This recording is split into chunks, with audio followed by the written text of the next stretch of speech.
Кутмандуу күнүңөр менен урматтуу достор, билесизби KG долбоору кайрадан өзүнүн түз эфирин баштап жаткан маал. Урматтуу достор, бүгүн бизде конокто эл аралык эмгек уюмунун улуттук координатору Амина Курбанова бар. Саламатсызбы? Саламатчы. Достор, бүгүн биз жаштарды эрте курактан эмгекке тартуу бул жаманбы же жакшыбы деген темада сөз кылабыз. Амина эже, айтсаңыз, негизи өспүрүмдөрдү, жаштарды канча жаштан баштап эмгекке тарта башташат? Уважаемые слушатели, да, я очень приношу извинения, я буду говорить на русском языке, но я думаю, что да, если будут вопросы, вы можете задавать. Согласно Трудовому кодексу, дети могут начать работать, минимальный возраст приема на работу в Кыргызской республике — это 16 лет. В исключительных случаях дети могут привлекаться на работу с 14 лет, но с согласия родителей или с официальных опекунов ребенка. При этом должны заключаться официальные трудовые соглашения, и родители заключают трудовые соглашения вместе с ребенком. В трудовом соглашении оговариваются условия труда и характер работы, который будет выполнять ребенок. Но важно отметить, что до 18 лет дети не могут привлекаться на опасные виды работ. Опасные виды работ — это все, что вредит и здоровью, нравственности и безопасности ребенка. То есть у нас есть список опасных производств, на которые нельзя привлекать детей. То есть их можно привлекать только на легкие виды работ, определенное количество часов на определенные виды работ.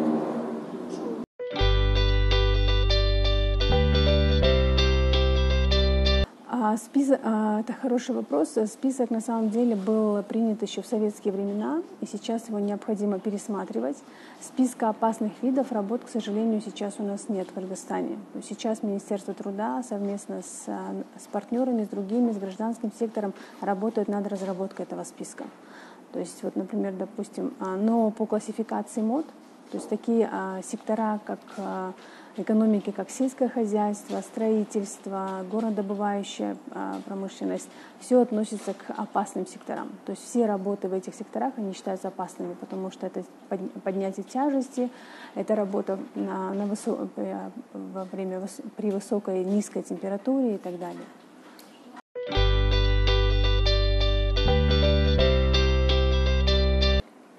Вообще детский труд в соответствии с рабочим определением, с операционным определением Международной организации труда, это работа, которая вредит ребенку, вредит получению образования, наносит вред его здоровью, его безопасности, его развитию. В русском языке мы часто говорим эксплуатация детского труда. Детская работа или трудовое воспитание — это что-то противоположное, это что-то положительное. То есть ребенок должен прививаться, получать какие-то трудовые навыки. Мы должны действительно иметь какое-то трудовое воспитание. Дети должны знать, откуда зарабатываются, как зарабатываются деньги, скажем так. Но вот здесь вот нужно помнить очень тонкую грань. Поэтому необходимо очень четко знать индикаторы или показатели, по которым тот или иной труд является положительным или отрицательным. Вот. Но прежде всего, когда мы видим работающего ребенка, мы должны посмотреть на его возраст. То согласно Трудовому кодексу, как я уже говорила, это 16 лет. С 14 лет ребенок уже может тоже вовлекаться, скажем так, в некоторые виды работы. Если ребенку младше 14 лет, то есть 10-12, то это уже незаконно получается. Мы смотрим на возраст, это самый первый индикатор. Потом мы смотрим на индикатор, это количество часов, сколько часов работает ребенок. В соответствии с Трудовым кодексом, если ребенку 14-15 лет, то он в неделю может работать не больше 24 часов. То есть в день это примерно 2,5 часа. До занятий или после занятий, если он учится в школе. Если ребенку 16-17 лет, то не больше 36 часов. Вот. Поэтому в данном случае вот индикатор очень важный, особенно если мы посмотрим на сельское хозяйство у нас, в Южной области, там на хлопок, табак, рис, даже картошка, фасоль, то дети работают у нас намного больше. Поэтому это уже эксплуатация. То есть это все уже вредно организму, вредно здоровью ребенка. Поэтому мы не можем однозначно сказать, не весь труд это плохо. То есть не весь труд нужно, скажем, искоренять или бороться. Труд должен быть обязательно. И Международная организация труда, как раз мы продвигаем идею, концепцию достойного труда. То есть молодежь должна работать в достойных условиях. в безопасных условиях труда, с достойной оплатой труда и так далее.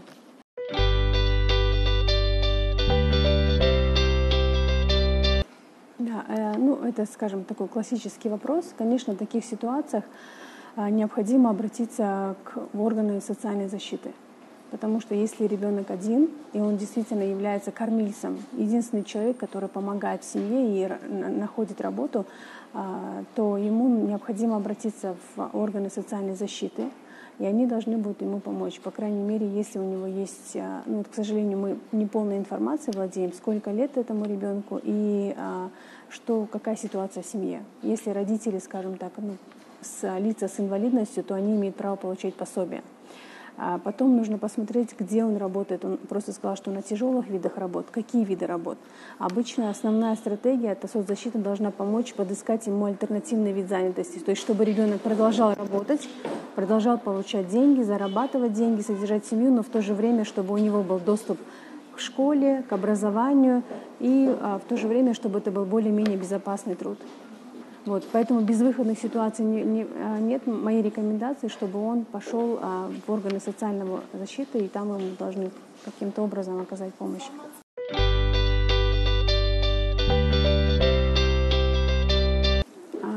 Можно, да, однозначно можно, потому что если мы посмотрим на статистику, 95% детей работают в сельском хозяйстве вместе со своими родителями. То есть фактически получается, что родители являются работодателями, эксплуататорами своих детей. Это действительно так.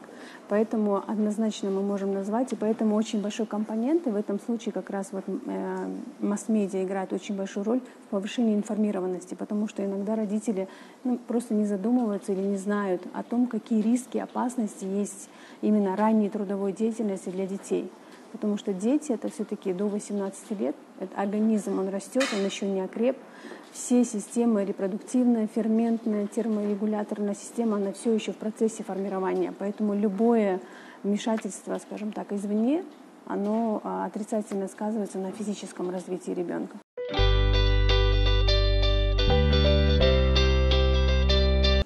Это тоже один из основных вопросов, которые нам всегда задают, о том, что в советское время мы работали, да, и недавно даже был ряд статей на Facebook, который вызвало очень много неоднозначной реакции о том, что там дети работают на полях, это хорошо или плохо.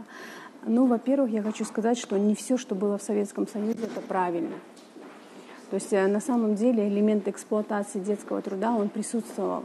И если вы посмотрите на Узбекистан, который до сих пор практикует эту же практику Советского Союза, когда они все дети, всех учителей, всех медиков выводят на поля, то это сейчас классифицируется как принудительный труд.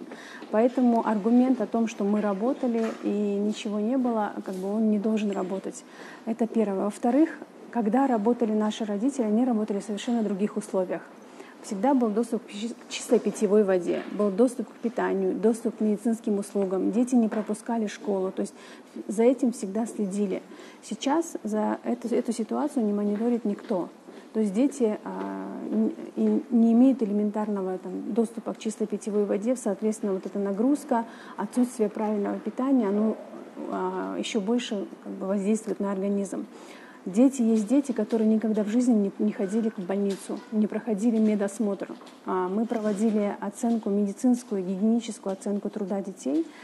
И наши дети заболевают болезнями взрослых. То есть то, что в принципе, непривычно для детей, дети болеют этими болезнями, работающие дети. Поэтому те условия, в которых работали наши родители, братья, сестры, они были совершенно другие. Сейчас это действительно какая-то эксплуатация детей. И я, например, не думаю, что сейчас мы находимся в такой ситуации, когда мы всю экономику должны строить на плечах женщин и детей. То есть сейчас не какое-то состояние войны, когда мы должны идти и своих детей просто заставлять зарабатывать.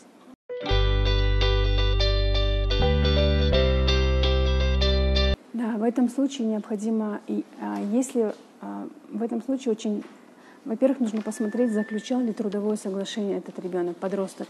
Если он заключал трудовое соглашение, то ему необходимо обратиться в Государственную инспекцию по труду. У нас есть в каждом регионе государственные инспектора по труду, которые помогают решать такие трудовые споры по невыплате заработной платы и так далее. Если подросток не заключал трудовое соглашение, то в любом случае, конечно, мы рекомендуем обращаться в госинспекцию по труду, но будет намного сложнее доказать факт вот этих трудовых взаимоотношений с работодателями.